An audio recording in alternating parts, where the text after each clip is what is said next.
Hello, everyone.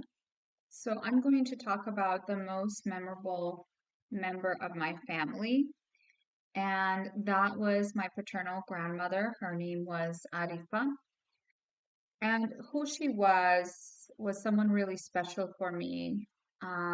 We lived with my grandmother, my dad, mom, and I, and shared a household with her before the war in our country broke out. She was a very traditional Muslim woman who wore traditional Muslim clothing and was very dedicated to her faith.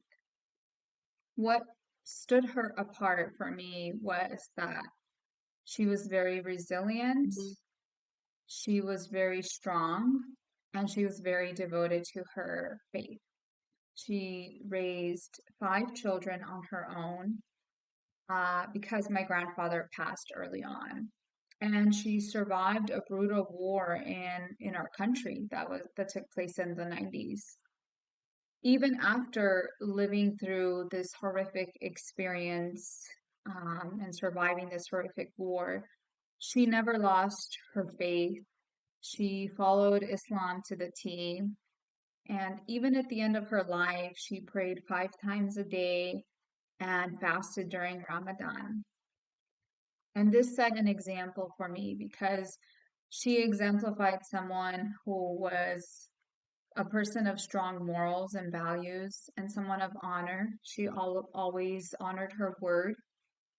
And she was a righteous person who always tried to help those in need and do the right thing. And particularly, she always had the mindset of it is not our place to judge others. And she never spoke ill of anyone. While my grandmother was a very righteous person, she also, as a grandmother, was very tough. She never let anything get passed by her. And if her kids were acting out of line, she made sure to put them back in line. Um, and at the same time, while she was very um, firm, she also was very nurturing. I remember the last time I got to see her. This was in 1998. We went back. This was the first time that we went back to my country after it was safe to go back after the Civil War. And I remember the moment I saw her for the first time, and it was snowy and cold. It was during the winter time when we went back. And she had cooked a warm winter meal for us, and it's the best feeling to have your grandmother cook a warm meal in the middle of winter. And I remember my sister and I went outside to play in the snow, and we had forgotten to wear gloves, just as small children, small kids, we forgot to wear gloves. And so our hands got really, really cold. So we went back inside and said, Grandma, our hands are cold. And so she would warm up my sister's hands. She would blow it in her hands and warm them up.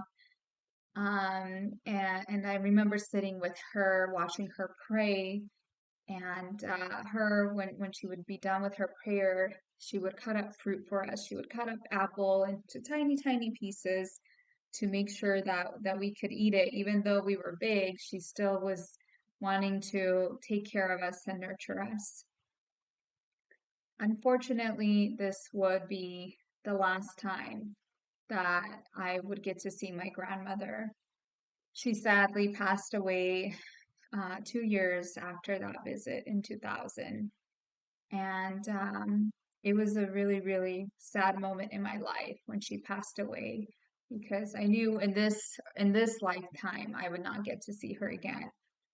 But what makes me feel good about thinking of her is I know that her presence and her spirit will always live on with me each and every day. I feel her presence. And I truly, truly hope that I make her proud and that she's able to see from wherever she's at her great great grandchildren now. I truly hope I make her proud. Thank you.